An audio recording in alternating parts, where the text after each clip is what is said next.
Lawsome, the podcast for law firms. Powered by Consult Webs. Welcome back to Lawsome, the only podcast for law firms that is overflowing with holiday spirit. We're here to inform, educate, and entertain the legal community on the latest in legal marketing and law firm development. I'm Jake Sanders. He's Paul Julius. Paul, do you have a favorite holiday memory? I mean, now we're cherishing these memories. Which ones do you have? Oh, wow. Holiday memory, man. When I was a kid, we used to actually do the popcorn and cranberry garland Nice. thing, That's cool. Yeah. So I have a lot of memories of like sitting with my family, like just stringing popcorn and cranberries, just yards and yards. They made us, you had to do 3 feet before you could eat dinner. Oh, I was just like, that sounds that's child labor. Oh, geez. No, these kids got to work. You have to work. You can't just expect these presents to fall out of the sky. Mom, your brother's not complaining. So let's peer into the stocking and tell people what's the stuff that's headed towards them. All right, here's what we got. Here's what we're unwrapping today. We're going to be talking about authenticity, curiosity, advertising, and family law. Just trust us. It's all going to make sense in a minute. First, we have an article from the mothership, consultwebs.com. And then we talk to Seattle family lawyer Elise Bowie. And finally, we test our guest determination with 5 questions we ask everyone. Pull up a plate. It's the Hot Takes Buffet. The article today on the Hot Take Buffet is from Consult Webs, written by yours truly, Jake Sanders. It's entitled, Will Marketing and Advertising Cheapen My Law Firm? I selected this because later on in the interview, we get into this sort of heart of marketing. We're talking about authenticity and then talking about curiosity and flexibility and all of these kind of character traits.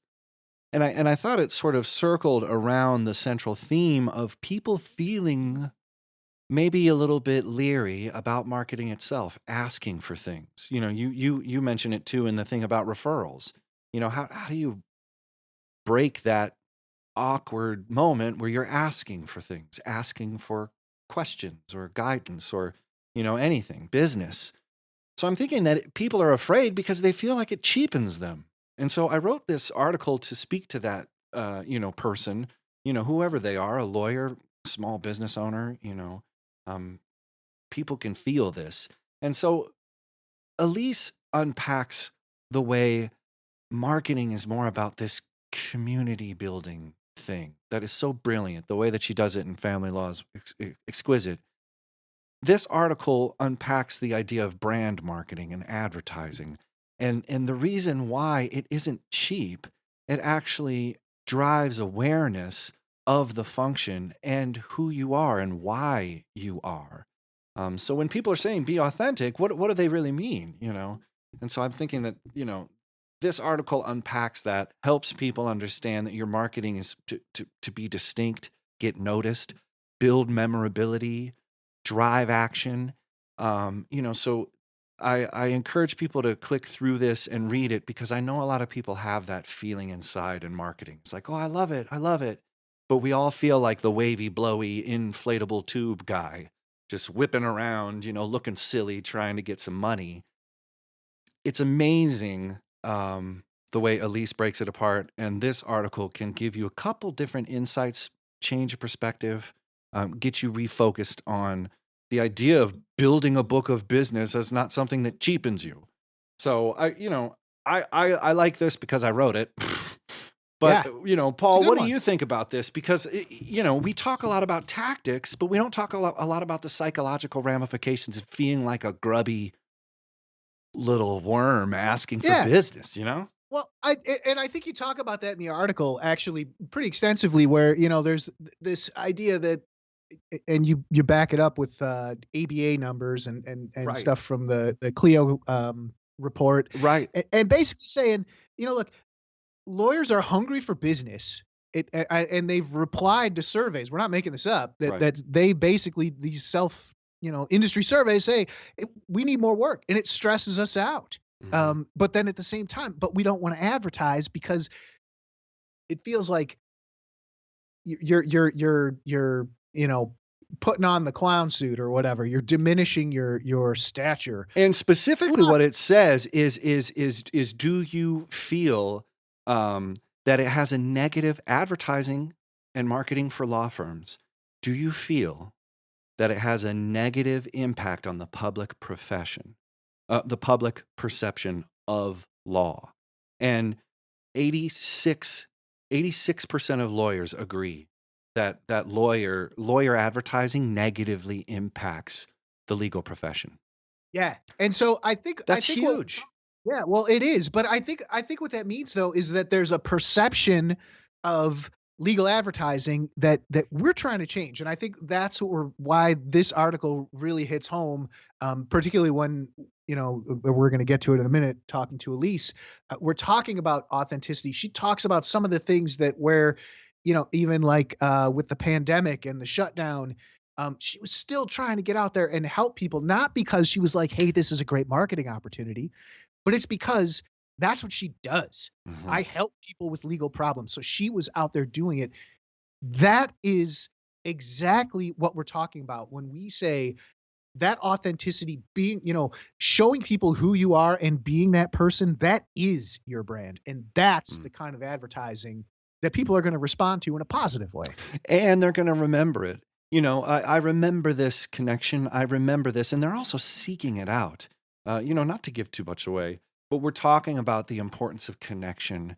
And the way to not feel cheap is to be curious and reach out and connect. And I think marketing is this one-way street, maybe.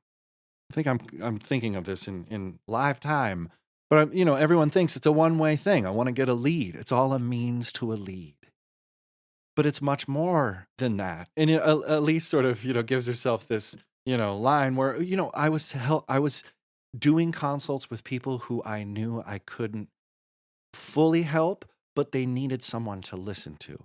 And what you were saying is just there to help, just there to frame it. Next time they have an issue, it turns into something. You create network opportunities by just being curious about the connections you can have. And so, and what you were saying is that's the brand. It ends up being this thing that's memorable. I remember you. And so what can you do to create that brand through marketing, through advertising? Um, I think, yeah, there's a ton of amazing stuff, but Elise lives the dream, walks the walk, Yep. talks the talk. Yeah, totally. No, she does. I mean, I think there's the whole point of it is,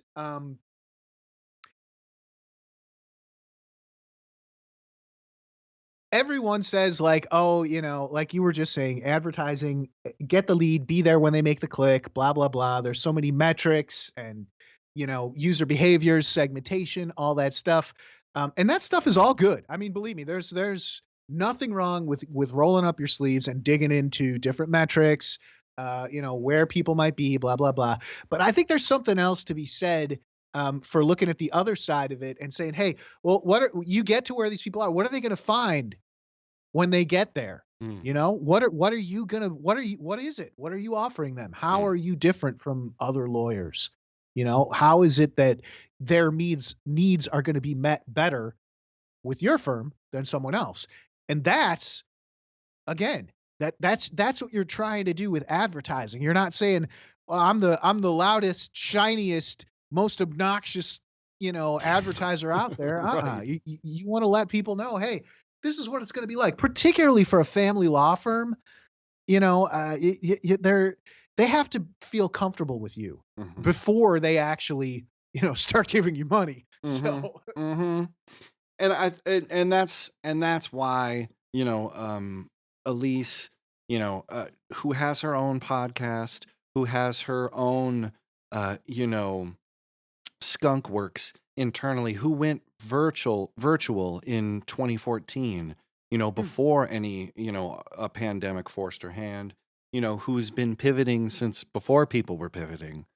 It's great to hear from her perspective on how to make it through trying times, normal times, and expanding into different marketplaces, different perspectives on business models, and all coming from this really authentic, helpful place. So it's all coming up next on the Lawson Podcast. It's Consult Webs, it's Paul Julius, it's Jake Sanders, it's Elise Bowie, Family Law Group, and it's all coming up next.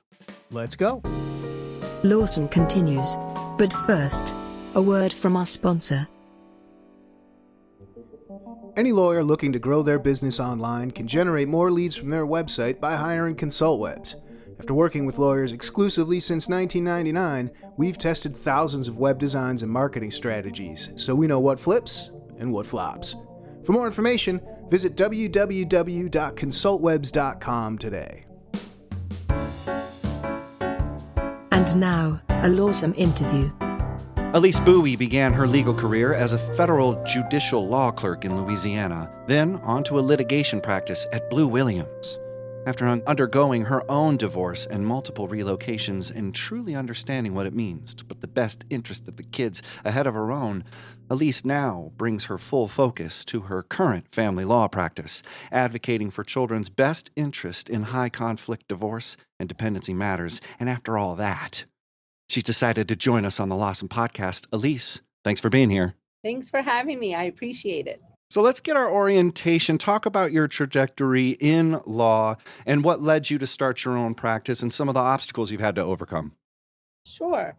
Well, I would say my trajectory was that typical, you come out of law school and you try to get the best job possible. So when I got my federal judicial clerkship, I was thinking, I had it all made, and I loved it, did that for 2 years, then went on to a litigation firm and really struggled with that balance of, meeting my billable hourly requirements and raising children at the time. I think when I started there at the firm, I had 2 kids and itty bitty ones. I had both of them during my judicial clerkship period. And it was a real balance, trying to get everything accomplished. And I would say I was kind of failing at the balance.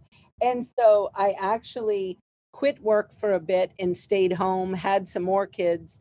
I mean, I have 4 children, biological children, 2 step now. But so when I started my own practice, it was solely related to wanting to be able to govern my own life and have my own schedule. I was kind of tired of, I would go to do like a kid activity. I mean, I was all involved in different things with my family, and I would feel guilty. I'd be like I was playing hooky from my office if I would go to a football game in the afternoon or something. Right. And I thought, this is ridiculous that I walk around feeling guilty every minute of every day, thinking I'm being a bad parent and a bad lawyer. And so I just thought there's got to be a better way to do this, because I mean, like my highest goal was to be a good mom. And also, obviously, I wanted to be a good attorney and be available to my clients. So I started my own practice to be able to do that and really maximize both the roles and get out of that mindset of everything had to be done 9 to 5 in an office. So I started a virtual practice and really focused on bringing women back into the workforce who had children. And I know, many moms like me, I mean, we are some resourceful, hardworking people, and we work all kinds of wild hours and do all kinds of things to get everything done. I didn't need to sit in an office from 9 to 5 to make that happen. And so I started, and we've been, growing ever since. And I've been able to enjoy all the things with my kids and be super involved in their activities. And my husband has a job where, obviously, pre-pandemic, we traveled a ton. I mean, all over, like internationally. And so I was able to go all over the world and still practice law, from beaches in New Zealand. And that's pretty awesome. And so when did you consciously decide that virtual angle? Like when did that virtual thing start? 2012 is when I said, okay, this is crazy that, we're all tethered to a desk. And then I started my firm in 2014 into 2015. Wow.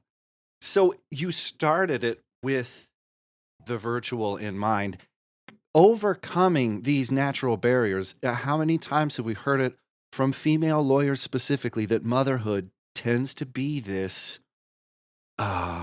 this kind of catalyst. It's this kind of event. Not many lawyers make it past that because there isn't an ability to be flexible. And it's amazing that you, rather than, just hang up the shingle, you decided to put another shingle up or something. I think it's amazing because that's such a commonality. I mean, how many women lawyers do you know that experience that same thing? Oh, it's huge. I mean, and we're seeing it now in the pandemic, obviously, yeah. with women that are just leaving the workforce in droves. And it really saddens me to see that.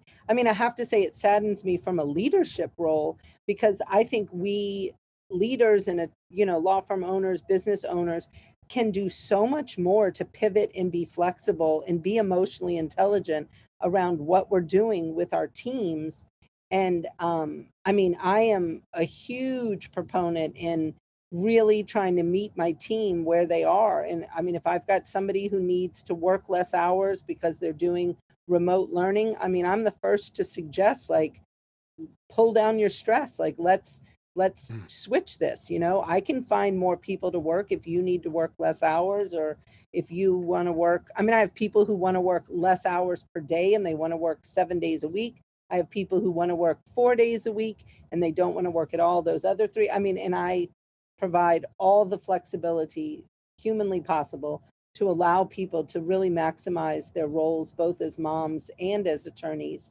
And I mean, I think it's what should be. I mean, I don't mean to sound like dogmatic about it, but No. I feel like it's a real mistake. And I think a lot of law firm owners miss some amazing talent by being so rigid. I was just going to say you're crossing people off because of some weird archaic idea of being in an office for a certain amount of time. You're missing out on all these, people who could really take you to the next level. And I guess that's kind of what I want to ask you about. Obviously we're, in uncertain times now, but this isn't really your first kind of go around with something like this. I was reading in your bio that you were very directly affected by Hurricane Katrina. So, you have a real solid footing for facing these kind of things and really coming out quite well. I was just curious, are there commonalities or key factors that actually help you grow your practice through these kind of natural disasters, pandemic, family situations? Like, is there something that you can kind of look to and say, it was that really helped keep things on track for me? Yeah, I think, I mean, it's been interesting in this pandemic to kind of look back and really evaluate that. I mean, I'd never thought of myself in these terms, but I have to say, I mean, yes, it is, for me at least, and obviously there's no science behind this, it's just me. I get my head around the very worst case scenario. Like, I figure out, and I mean, I can go worst case. I'm a good insurance defense litigator. Great pessimism. It's strong with you, Elise. I mean, bring on the risk analysis. And I mean, I can come up with some stuff. And so I get my head around, I mean, the worst. Like with the pandemic, I literally was like, okay, we're not going to bring in $1. How am I going to save my team? I'm like talking to my senior son, and I was like, okay, obviously you're not going to private school anymore. We cannot fire the single mom intake person so you can be a bougie kid. I was like, you're going to public school. And, I told my husband, I was like, obviously we're living on your salary now. Like, so I'm bringing in nothing. I'm going to have to go get a job, Right. doing something else. Yeah. Like, I really got my head around. I'm like, what can I sell? Like all the things, really getting my head around it. I mean, I had these whiteboards. My poor son watched me go through these 43 whiteboards of all these different financial projections and figuring out what was going to happen. And once I got my head around the fact that, yes, in fact, I would still have a roof over my head and I would have food in my mouth, like my basic needs were going to be met no matter what, I then was like, oh, it's a good podcast. I forget, I was like, F this, like we got this. And so I then wrote a really heartfelt letter to my team and got them all together. And I was like, I got you. Like, none of you are going anywhere. We are going to be able to do this. I took on all the consults, and I kind of really Mm. flipped the idea of the pandemic as a horrible thing to this was my way of being able to really give back to my legal community. And so I started doing all these free consults, I mean, with all kinds of people that I knew would never become clients. But I was like, people are really in need right now, and they're Mm. scared and they don't know what is going on. So I thought, I could be a kind of a voice of reason and calm. So, I mean, I was like talking to people, giving out resources everywhere I could, really trying to just be calm and be helpful. And we have just been growing and growing and growing ever since. I think I've hired 19 people since March 1st. And so I think really, I don't know, I think just really realizing the blessings and the positive thing in what you're dealing with. And for us, because we had been virtual already for 5 years, I Mm-hmm. mean, I realized also that there was no pivoting from an operational standpoint for us. And so that has been huge, I think. Wow. And my team, people, I mean, obviously being a virtual firm right now that's well grounded, I mean, I've had lawyers, paralegals, I mean, just kind of coming to us out of the woodwork, like, I want to come work for you. Mm. And I mean, that's something that's really important to me as well, like developing a culture where our firm, I really try to put my team and their families first. And I mean, really try to be the kind of, leader where we're all in this together. We work as a team, we come together as a team. And, what can I do to help people where they're reaching their personal and professional goals? Mm. And I think So that kind I, of helps. I think it's amazing, obviously, but there's a flexibility that you have that is cooked in. And I love you doing consults to just strangers on the streets. Come here. I know you got a legal problem. Get over here. Um, so in some way, this continues. The health crisis, it sort of expands and contracts, and people are sort of marketing wise, specifically thinking of just holding off.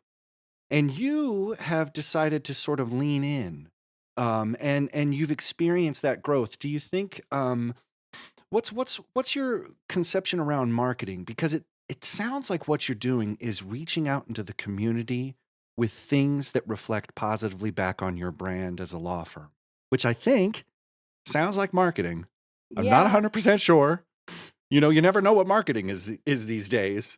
But is there some way you can speak to the marketers who are thinking, I'm just going to hold off on this budget and just wait for this to blow over? Is there some way that maybe they can, not along with believing in their team and being there marketing wise? Like what do you think there's something specific that they might be able to do? Well, I mean, I think right now it is, I mean, absolutely prime time to be marketing. I mean, I Mm, think mm, the loss of human connectivity is being felt in such a way mm. that is, I mean, really profound and causing a lot of, mental health concerns. But True. I think now is the time for leaders and law firm owners and people who are marketing and selling services and problem solvers to really be out there authentically and vulnerably in the world so that you can actually connect with other people and make those real deep connections and relationships. And I mean, even though we're all apart,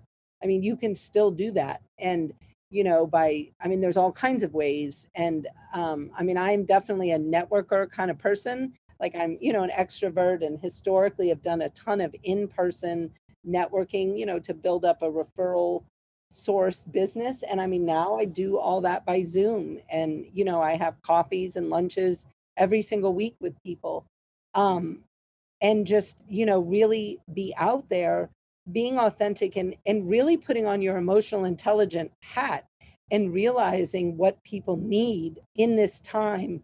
And I think the more of us that can meet people where they are, I mean, it's not marketing per se in the sense of, you're thinking about, what is my budget on this or what is this, but I mean, just being available and reaching out to people. And, like when we send out our newsletter, we say, like, what legal questions do you have? Like, here's my email address. Send me an email. I will respond. I will answer your question to the best of my ability. I will also refer you to my, network of people.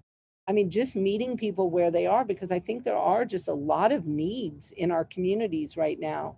And I think the more we can do to put ourselves out there authentically as leaders, the better it's all going to be. I mean, we're all kind of getting through this, some better than others. And I think it's an important time to reach back and do what you can to help others. It's interesting you brought up referrals and network. That comes up quite a bit on the show.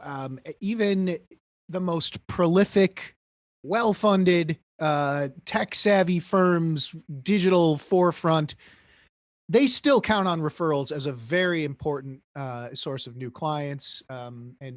So it sounds to me like you really had something set up before all this happened. So, like, do you have an approach for networking that you feel has been successful? And just to add one little thing on there, a lot of people feel weird about asking people.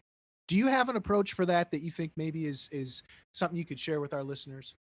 Sure. I mean, unfortunately, in my unscientific way, I mean, it is the dumb blonde approach. Like I literally will reach out to anyone about anything, anytime.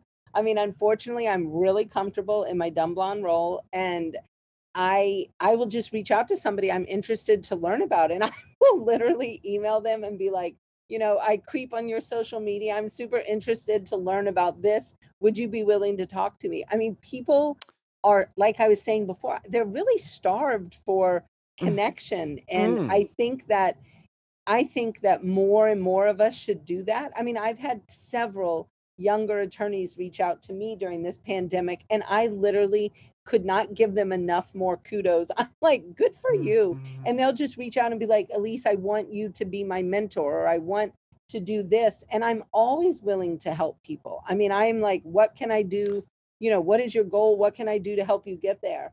And I mean, so many people are like that. And I think that the more we will just reach out and be authentic, and not be all stuffy in our lawyer stuffy selves. Yeah. Well, there's a real undercurrent that you have here, though, that whether it's talking about networking or being remote or anything, is that you have a real drive to help.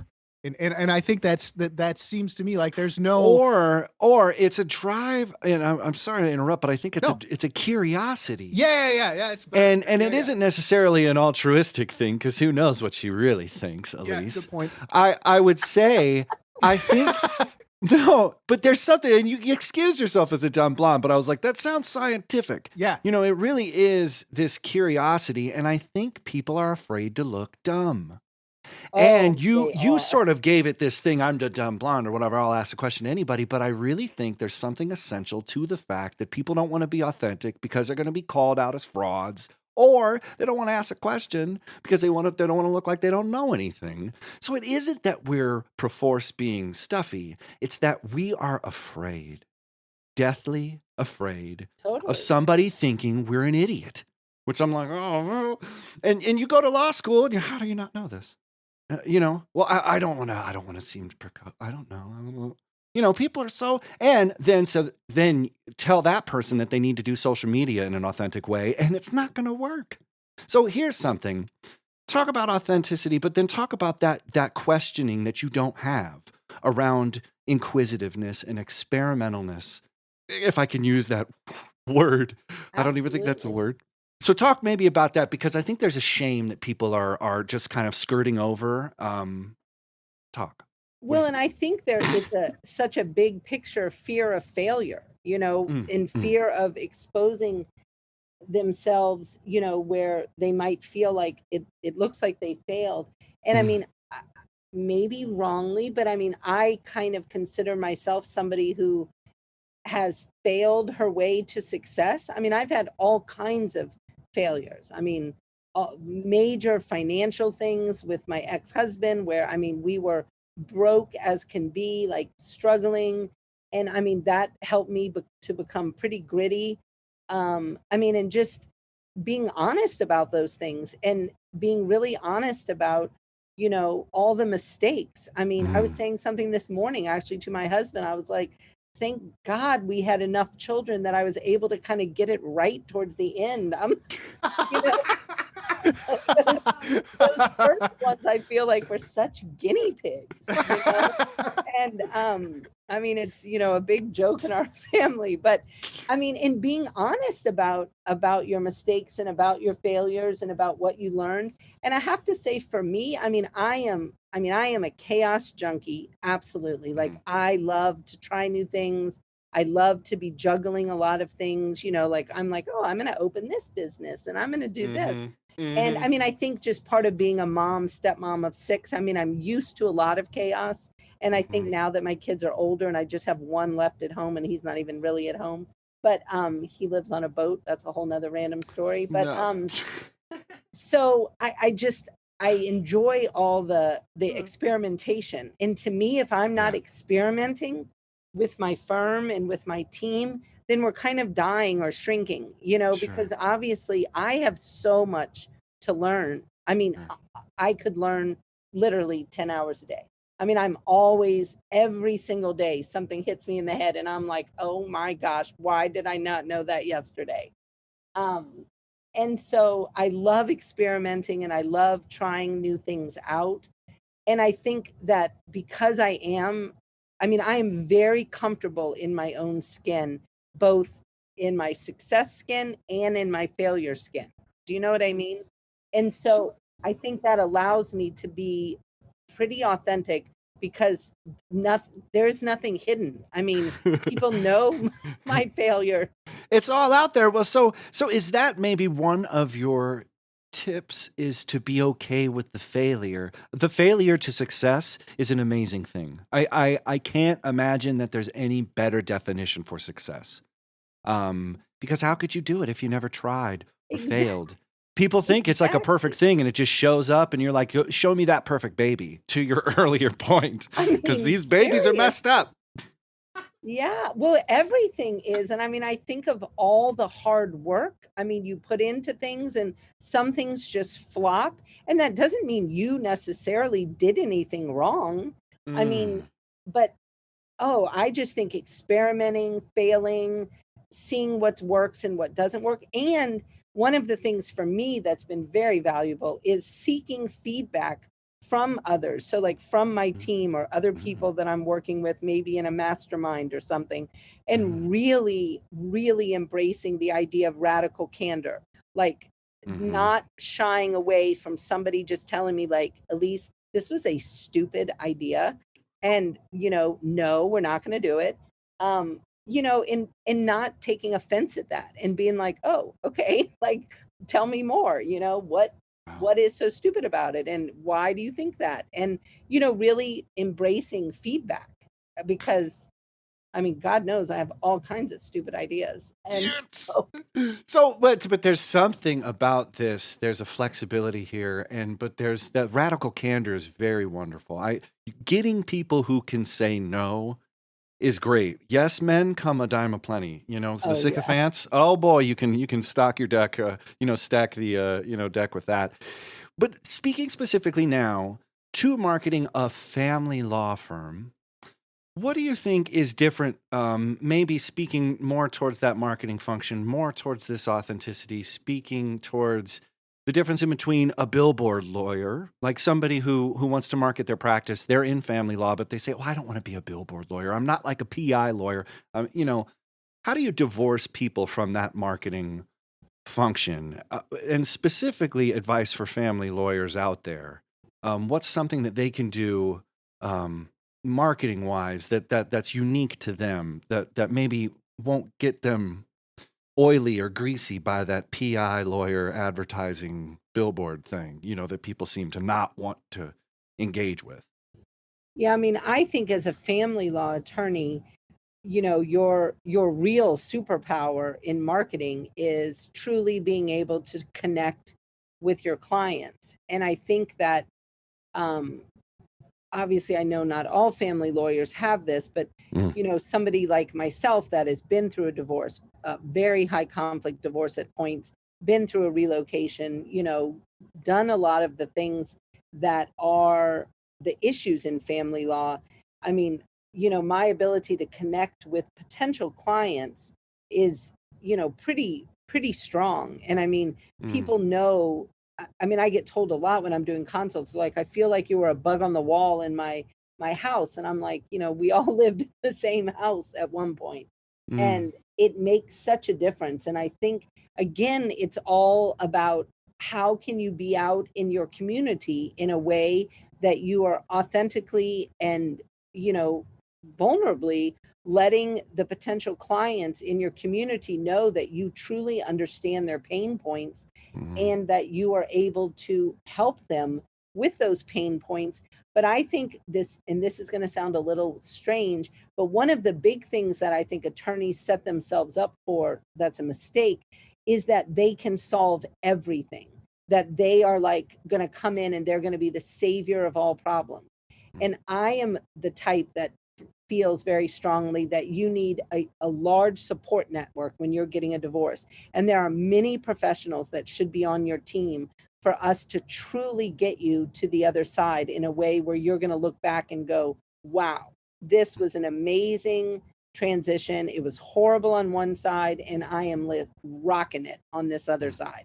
And I mean that, they're going to need co-parenting resources, financial professional resources, often counseling, in a variety of things. And so that is something that we really stress in our office, is that, we are not your one-stop shop for all things, that, we have a very large network of professionals that we will refer you to and encourage you to utilize resources out there and help you understand what resources you might need, because a lot of people don't even know what resources are out there.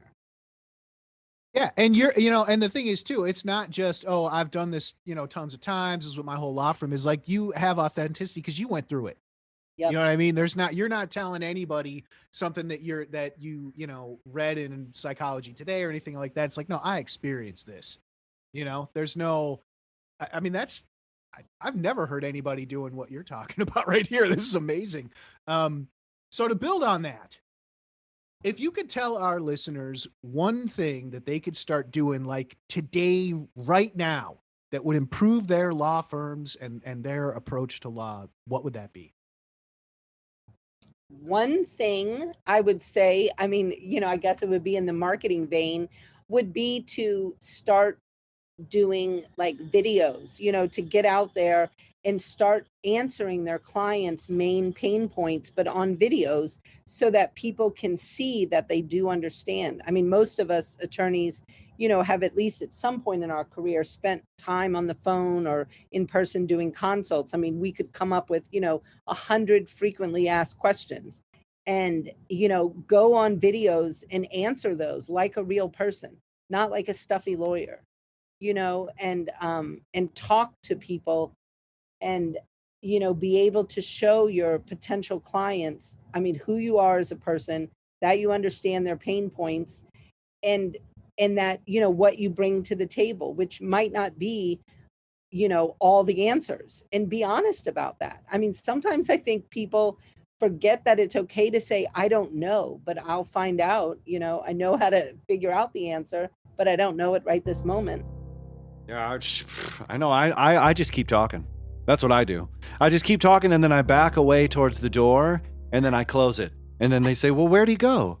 And it's real mysterious. I used to have smoke capsules that I'd throw down like Batman, but that set off the fire alarms. They're like, oh, this is too much. Can he just end something normally? Listen, Elise, you have dropped some of the most treasureful gems about marketing, but also authenticity. But there's something here about overcoming that fear and embracing curiosity and experimenting. And you've just been so brilliant. If people want to find you online, how can they connect with you on the internet? Well, they could go to like Facebook or Instagram, an Elise Bowie Family Law Group, or, I mean, they can just email me and reach Remember out that? human to human. And I'd be happy to have Zoom coffees with people. And you can email me at eliseb@elisebowiefamilylaw.com. Yeah, I mean, I love meeting other people. And so, yeah, I would love to connect with your listeners. 5 questions we ask everyone. What was the last book you read? It was actually Traction, but I read it 4 times. So, but it was, yeah, Traction. Cool. Yeah, I got books I go back to all the time. Number 2, what is your favorite place? My home. Just all of it? Anywhere? My outside fireplace. I'm Nice. an outside fireplace girl. Yeah. Cozy with my cozy blankets. Sweet. Love That sounds awesome. Okay, number 3. What sites, blogs, newsletters, or podcasts do you regularly check in with? Well, I am a Maximum Lawyer kind of, groupie. So I would say Nice. Maximum Lawyer. I'm really involved with that. I'm actually started a Maximum Mom podcast. And Nice. so that's been really fun too, talking with other moms, lawyers, entrepreneurs. Is that what it it's- the trifecta. Is that so? Love What's the it. name? What's the name of the podcast? Let's drop the called- plug. Maximum Mom. Maximum Mom. Okay. Cool. Yep. Available on iTunes. Yeah, or it's anywhere everywhere. you My stitch it? son Okay. told me yesterday, he's in Japan, and he's like, Mom, I saw you on Spotify. And I was like, look at that. Nice. Like- Yeah. Click that link. I earned half a cent. Yeah. Okay. Number 4. If you were stranded on a desert island and could only pick one condiment to take with you, what would it be? Can I call a roux a condiment? There's no rules Ooh. here. Ooh. Then I'm going to have a roux because I'm going Nice. to need to make some crawfish etouffee on my I'm going to your island. Totally. Okay, last one, number 5. After a long day or a long week at work, how do you relax and unwind? I snuggle up with my husband and watch a good movie and drink an excellent glass of Washington red wine. For show notes, links, and info, go to thelawsonpodcast.com or follow us on Twitter or Facebook. Be sure to leave us a review and rating in iTunes or wherever you find the you listen to. Until next week, stay lawson.